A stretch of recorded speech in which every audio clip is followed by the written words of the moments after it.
DJ Saido ari mu organisation y'abazomutwara Satbi muri Belgique itariki mu kwicenda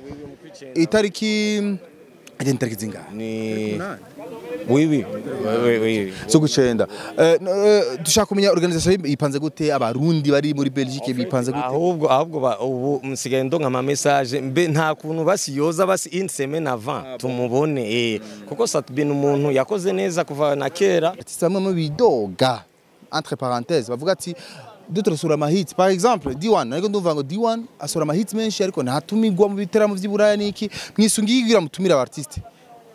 Iburaya mu biteramo bitandukanye Iburaya canke haba n'aya ma caractère muraba n'abafana babasaba canke mu oui en fait hari abafana en fait turabaza natwe hama tukaraba umu artiste agezweho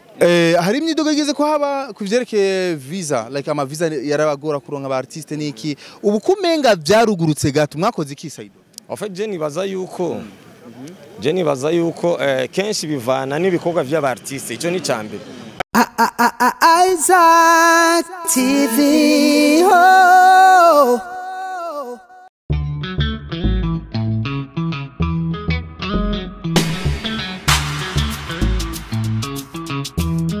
Hot mix on the beat.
Bakuzi ba Isaac TV twagiriwe amahirwe kwibuga c'indege uno munsi duhuye n'umuntu akomeye cyane muri entertainment by the way bamita Saido muramuzi byinshi muraza kumenya kuri we niwe mu vacances wa mbere afise amateka menshi ndaza ko yababwira hanyuma ariko ndira kwanza ndamwakire boss kiratoye yambaye bro kandi kumubaza ivyo yambariye n'amafaranga bigurwa ntacyo bitwaye n'utubazo turi bizarre ariko naco tumutwaye abantu babaye hanze barugurutse mu mitwe ivyo biri ni simple nato bivugura googling arakubwira na Mark ukayirabira hama bikagenda neza cyane Saido yes boss meze neza papa yego vraiment ndashima kwanza karibu kandi mu Burundi numvise ngumaze une semaine Cinda kumubwira cindege ndakangutse warugiye warugarutse uje kwakira umuntu uje kwakira umuzigo en fait narinje kwakira petit frère avuye France mu France shakumeranya uko umaze kuza kenshi ugenda kenshi uzanwa nibiki nigituma usubira inyuma urukuri installation nkari kenshi hari famille hari mwebwe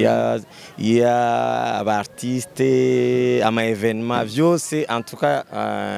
mbaje muri vyo vyose voilà numwe mu barundi ndaza kukagiraho kantu ariko reka kwanza mu guhera heza mu kubandanya shaka kumenya rero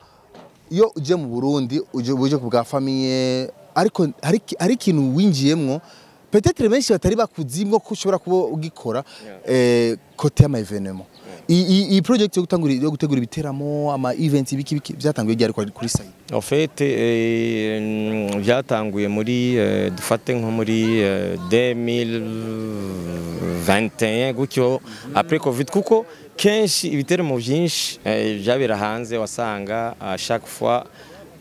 ari abanyarwanda bazana les artistes soit burundais cyangwa biwabo hamwe natwe turavuga tuti pourquoi pas twe abarundi tutozana aba artistes biwacu hama projet cyazitangura uko nyene mugabo uho tumaze gutera imbere cyane gusumba n'abanyarwanda mbere umaze gutegura ibitaramo bingahe Saido kuva 2021 mpaka umaze gutwara aba artistes bangahe mu bitaramo bitandukanye benshi hari Kidumu hari hari Fizo, hari en tout cas ni benshi. Okay. Ni benshi vraiment. Fernando hajya Fernando herukayo nimwe mwa nitwe twabiteguye mba ndi umu DJ mugabo en fait nanje ndaparticipa muri organisation byose ingene bigenda muba mushaka mwiki visibility cyangwa ifara igikuru kwaza ni visibility dushaka yuko umuziki ndundi utera imbere vraiment nitwe bacu buguruke bave no nitwumve gusa ngo haba hari ama evenement y'abanyarwanda cyangwa aba Nigeria cyangwa abaki tuba dushaka yuko n'abarundi tugira evenement ziwacu bakaza bakazimenya abantu bose bakamenya bati n'abarundi barabizi voilà n'abarundi barabizi mwabyumvise Saido rero uri muri mu organisation maze gutegura ibiteramo byinshi experience ni igigutsitaza ku ba artiste bamwe b'abarundi ni igikugyohera ku ba artiste bamwe b'abarundi en tout cas pour l'instant je nibaza yuko presque bose basigaye babikora neza ni naco gituma biduha inguvu tukavuga tuti nifo yuko uyu muntu tumuzana avyerekane hariya mu ba diaspora ifo pa yuko ama evenement yose abera mu Burundi gusa ifo yuko abera no hanze kuko turi benshi hanze bigaca bidutera inguvu nyinshi tugaca tubazana tumubonye bwije bibazo ni byinshi byo kumubaza ariko reka nshagagure gato kugira ndakore peut-être ubandanye gahunda urimo uno munsi murategura ibiteramo bitandukanye urumva ko kandi ni bien organisation ya bien mais hari artiste bamwe mu bidoga entre parenthèses bavuga ati dutrasura ama hits par exemple D1 nariko ndumva ngo D1 asura ama hits menshi ariko ntatumigwa mu biteramo vy'Iburaya niki mwisungigira mutumira aba artiste Iburaya mu biteramo bitandukanye Iburaya canke haba n'aya ma caractère muraba n'abafana babasaba canke mu oui en fait hari abafana en fait turabaza natwe hama tukaraba umu artiste agezweho ikindi naco buri muntu afise umwanya wiwe so kuvuga ngo no musi twazanye Fizo canke Natasha canke nde ngujya ntazoshikirwa oya buri muntu afise umunsi wiwe kandi je nibaza yuko bose bazoshika tu nice aho nyene kuri Natasha nawe ntarigera tubumva ariko aratumirwa muri biteramo vy'Iburaya si Natasha umwanya ari kuri list oui twarigize no kugirana ahubwo ari mu ba artiste ba mbere batanguye kugira ama concert Iburaya je nibuka yuko twarigize gukorana muri France nari umu DJ wiwe nga muri ico gihe sinari bwatangura ibintu vy'ama evenement en fait n'abanyarwanda genre les organisateurs bamuzanye kandi show yagenze neza vraiment mu byo mutazi rero nuko cyangwa se mu byo muzi sinzi DJ Saido ari mu organisation y'abazomutwara Satbi muri Belgique itariki mu kwicenda itariki zinga ni oui so gucenda dushaka kumenya organisation ipanze gute abarundi bari muri Belgique bipanze gute ahubwo ubu musigaye ndonka ama message mbe nta kuntu basiyoza basi une semaine avant tumubone kuko Satbi n'umuntu yakoze neza kuva na kera kandi abantu vraiment baramukunda kandi baramukeneye vraiment hanze naco gituma twavuze tuti reka dufate Satbi. En plus c'est sinovuga byinshi kuko ndazi ko atari Satbi gusa hari nabandi nabo nyene bari mu rutonde nabo nyene bazogira le tour d'Europe kubera ko les médias mutakunda kuzitaho mu kubatumira mu koherekeza aba artistes en fait Jenny baza yuko kenshi bivana na organisation mais pour l'instant Jenny baza ko ari kintu kiri très important par exemple nk'ubu il y a Ami Pro nawe nyene azoza peut-être la prochaine fois izoba ari Isaac pourquoi pas n'aba DJ turiko turabyihweza ukuntu nk'umu artiste aje akaza azanye na delegation yiwe journaliste umufotographe ibintu byose ni buke kuko twama tubibona mu bandi ba artiste b'ibindi bihugu usanga aje azana na groupe yiwe yose n'abafotographe n'abantu bamwambika byose je nibaza yuko petit à petit natwe tuzobishikira hari imyidogo igeze ko haba kuvyerekeye visa like ama visa yarabagora kuronka aba artiste niki ubu kumenga byarugurutse gato mwakoze iki Saido en fait je nibaza yuko je nibaza yuko kenshi bivana n'ibikorwa by'aba artiste ico ni cyambere icakabi naco je nibaza je noshimira n'umu ambassadeur mushasha vraiment n'umuntu yitaho abajene aba artiste ibintu byose n'umuntu ari cool je nibaza yuko nawe nyene arimwo mu bantu bafasilita ukuntu abantu boronka amaviza nawe nyene nomushimira n'aba diaspora bose baradufasha vraiment bakadufasha nk'abantu bafite amasosiyete hariya bagashiramo inguvu nyene bigaca biboneka ko ari ibintu biri très sérieux.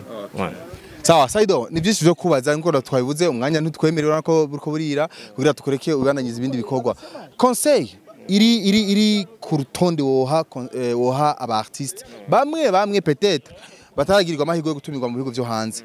bisungiki baje kuri discipline imeze gute kugira peut-être n'abarundi bari buraya bazobiyumvire ko kuko ibintu birakina discipline bien sûr. Icambere ni discipline cyakabije je nibaza yuko boguma bakora